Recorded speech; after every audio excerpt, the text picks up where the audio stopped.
toccarlo è fantastico.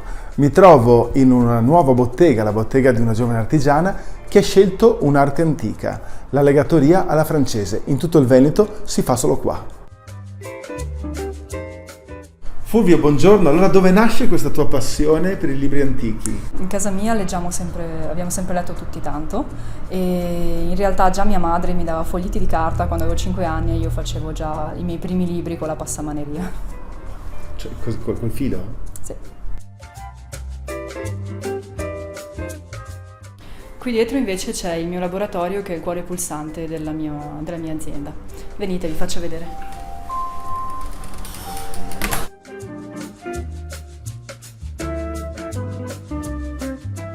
All'interno del mio laboratorio ci sono molte macchine antiche e questo perché la rilegatura alla francese richiede soprattutto manualità. Non c'è quasi nulla di industriale e sono tutti procedimenti fatti con pazienza e a mano.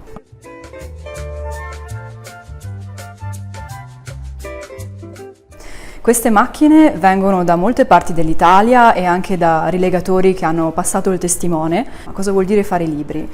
E praticamente tutti i libri vengono rilegati con uno stile che sia piacevole e sia personalizzato per il cliente.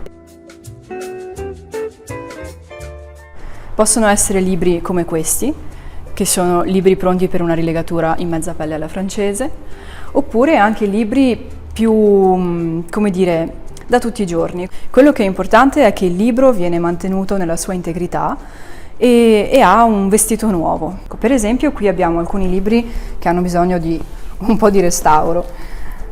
Qui la copertina si è scollata e la costa si è staccata. Questi sono i miei ferri.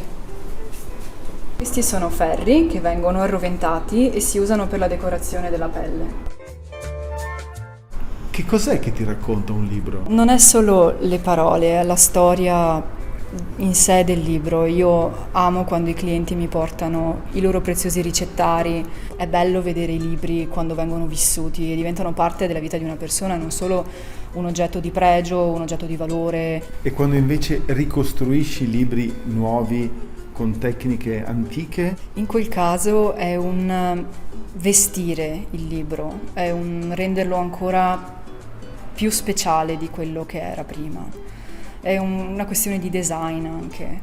Ogni rilegatore sviluppa un proprio stile nel corso della sua carriera e viene scelto per quello, partecipando alle competizioni internazionali di categoria. E tu ci andrai alle competizioni? Quest'anno ne è stata indetta una e sto pensandoci. Allora, buona fortuna e buon lavoro. Grazie, buongiorno Martina. Grazie. Vi aspetto con i vostri libri. Buona giornata.